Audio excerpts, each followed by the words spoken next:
안녕하십니까. 닥터 파이낸스 김영환 교수입니다. 여러분들은요, 동양과 서양, 지난 5천 년 동안의 역사에 있어서, 유럽과 아시아는 어떻게 다르다라고 생각하시나요? 네. 특히 지리적인 여건상 어떤 점이 결정적으로 달랐다라고 생각하시나요? 저는요, 유럽과 아시아의 차이는 이거라고 생각합니다. 지리적으로 봤을 때에, 여기 그릴게요. 유럽이라는 데는, 유럽은 여기에 나라, 컨트리가 다 이렇게 쪼만쪼만하게 있어요. 그죠? 그 다음에는 요 가운데에 뭐가 있습니까? 가운데에는 지중해라고 있습니다. 지중해. 그걸 우리는 한자로 지중해라고 얘기를 하고, 그 다음에는 영어로는 메디터레니언 씨라 그러죠. 메디테레니언 C라고 합니다. 메디는 중간에 있다는 얘기고, 테레니안이라고 하는 건 땅에 중간에 바다가 있다는 거예요. 땅의 중간에 바다가 있습니다. 나라가 있고, 반면에 아시아는 어때요? 아시아는 이스트 아시아를 말하는 겁니다. 어, 아시아들은요, 나라들이 이렇게 있은 다음에 요 중앙에 뭐가 있습니까? 이 중앙에 중국이 들어 있습니다. 나라들다 그 많은 것보다 훨씬 더 큰 나라가 떡하니 들어 있어요. 땅덩어리예요. 그죠? 여긴 바다예요. 그리고 중국이라고 했는데 지중해 그랬지 않습니까? 사실 요거는 지중국이라고 저는 생각을 합니다. 땅의 중간에 있는 나라라는 얘기예요. 그죠? 자, 이게 유럽과 아시아의 근본적인 차이를 가져왔다라고 저는 생각을 합니다. 물론 저의 세계관이 틀렸을 가능성이 더 높겠죠. 그러니까는, 그 사람 이렇게 말하는구나라고 생각하고 넘어가셔도 됩니다. 근데 이게 무슨 차이를 가져왔다고 보는지 말씀을 같이 나눠보면요. 유럽 같은 경우는요. 바다가 이렇게 중간에 있으니까는 이 바다는 사실 물건 옮기는 데 마찰이 적습니다. 그래가지고 교역이 많아요. 그죠? 예를 들면은 예로부터 그리스와 그다음에 이스라엘 이쪽에 유태인들, 상인들이 엄청나게 여기저기 왔다 갔다 했었다라는 거를 여러분들 아실 겁니다. 그죠? 이리저리 엄청나게 교역을 했고 상호작용이 많았었어요. 그죠? 엄청 오기작 싸우면서 살아왔었고, 고만고만한 세력들끼리 지지고 볶고 살아왔다라고 보시면 되고요. 그 다음에는 교역 많았다. 서로 간에, 그죠? 상호, 다자간, 그죠? 유니래터럴이 아니라 멀티래터럴하게 막 왔다 갔다 하는 거예요. 그 다음에는 고만고만한 나라들끼리 견제와 균형이 되었다. 견제 앤드 균형. 체크 앤 밸런스가 됐다는 거예요. 그죠?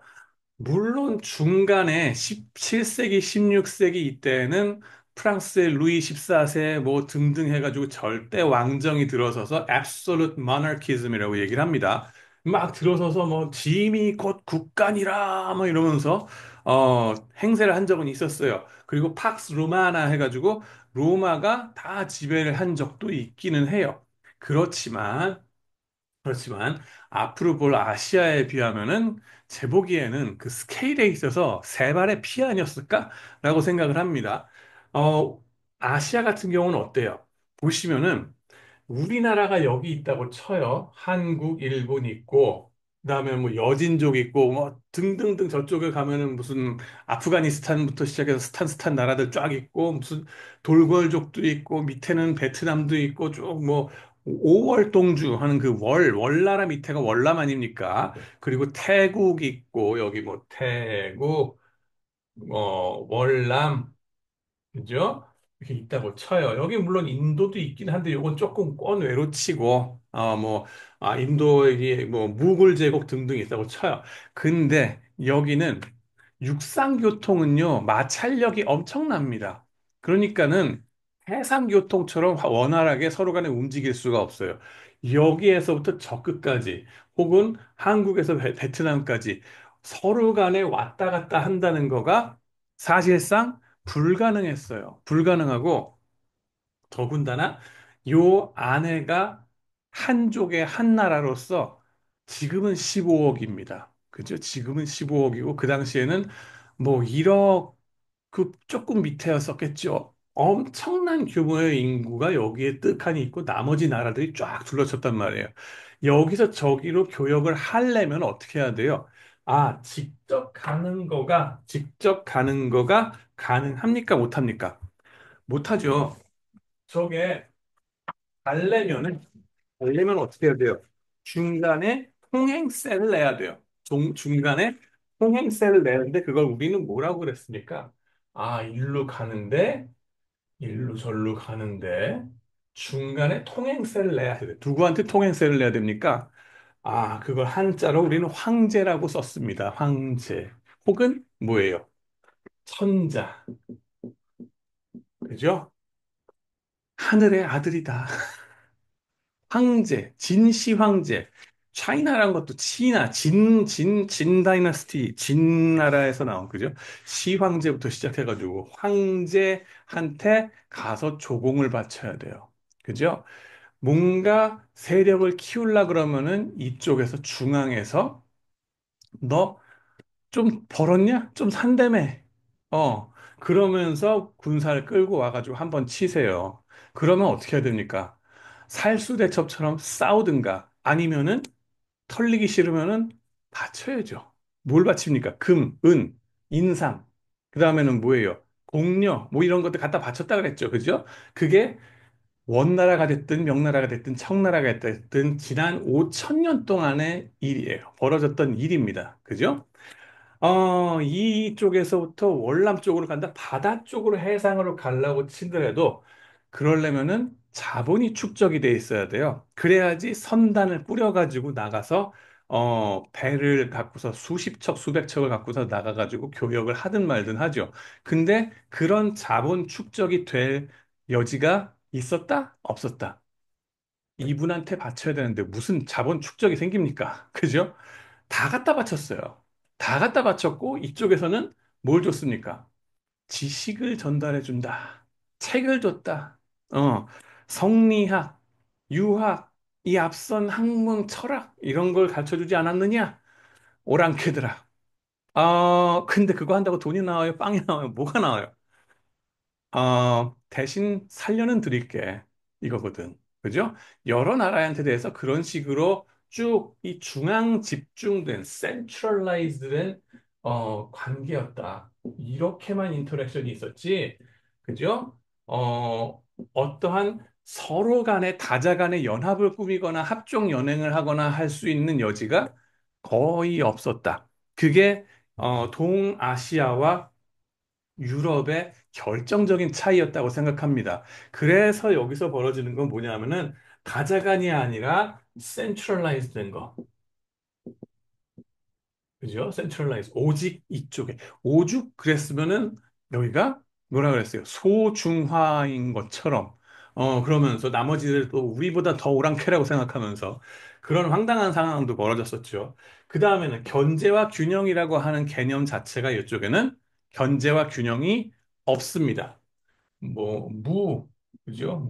없을 견제, 균형, 어, 이런 걸 생각할 여지 자체가 없어요. 그런 걸 생각하기에는 여기에서 수시로 갔다가 인터랙션이 이쪽으로 가서 해야 되기 때문에, 절대 권력자의 절대 납작 엎드리기.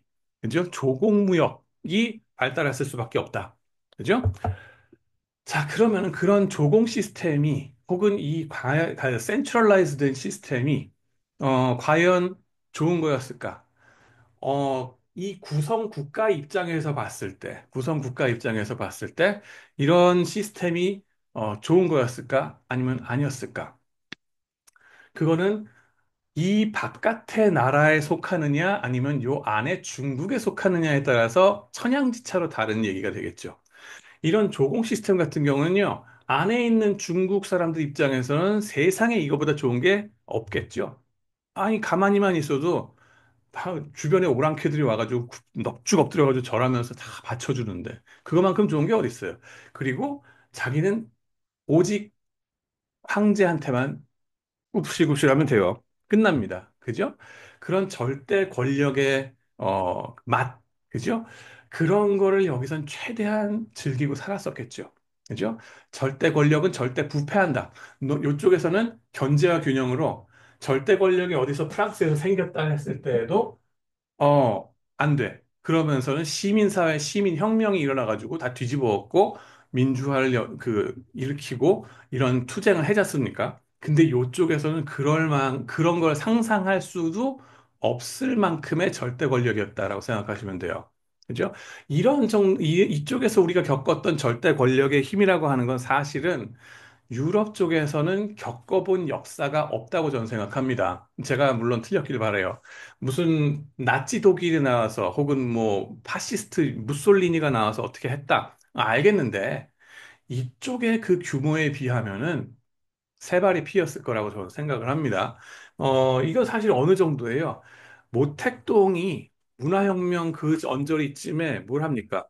논밭을 거닐다가 저 참새들이 와가지고 농부들이 그 수확해 놓은 벼씨를 갖다가 새들이 다 쪼아먹는 걸 보면서 That bird is a bad bird. 저 새는 나쁜 새다. 라고 얘기 한마디만 하시니까 어떻게 돼요? 밑에 애들이 알아서 다 죽여줍니다. 새들을 다 죽여줘가지고 그 절대 권력자의 그 한마디에 참새들을 쫙 전국적으로 다 죽여주는 바람에 그 뭐예요? 오히려 메뚜기가 창궐하게 되고 더욱더 흉년이 벌어지고 사람들이 2천만 명인가 아사지경으로 몰리게 되죠. 그래도 독재자가 그거에 대해서 눈 하나 깜짝 안 하던 것이 이쪽이다라고 보시면 돼요. 규모가 다릅니다. 몇 천만 명, 몇 백만 명. 그죠? 그런 시스템이 그러면은 중국 입장에서는 옛날에 영화로 왔던 시대라고 생각을 하는 게 또 있죠. 중국에서는 사람들이 아편 전쟁 이후 200년 역사는 치욕의 역사였다라고 기억을 합니다. 그러는 와중에 어떻게 하면은 이것을 되돌릴까? 그죠? 자기네 5천 년 역사의 영광된 장면들을 어떻게 되돌릴까에 대해서 상당히 고민들을 많이 해오고 있죠. 그러는 와중에 지금 미국과 중국의 무역 전쟁이 벌어지고 있는 건데 그거에 대해서는 다음번 동영상에서 우리가 어떻게 이제 좀 그 긴 역사적인 백그라운드를 놓고서 지금 벌어지는 관세 전쟁을 바라볼 수 있을까? 트럼프의 속내에 무슨 얘기가 돌아가는 걸까를 같이 얘기할 수 있을 것 같습니다. 긴 시간 들어주셔서 감사합니다.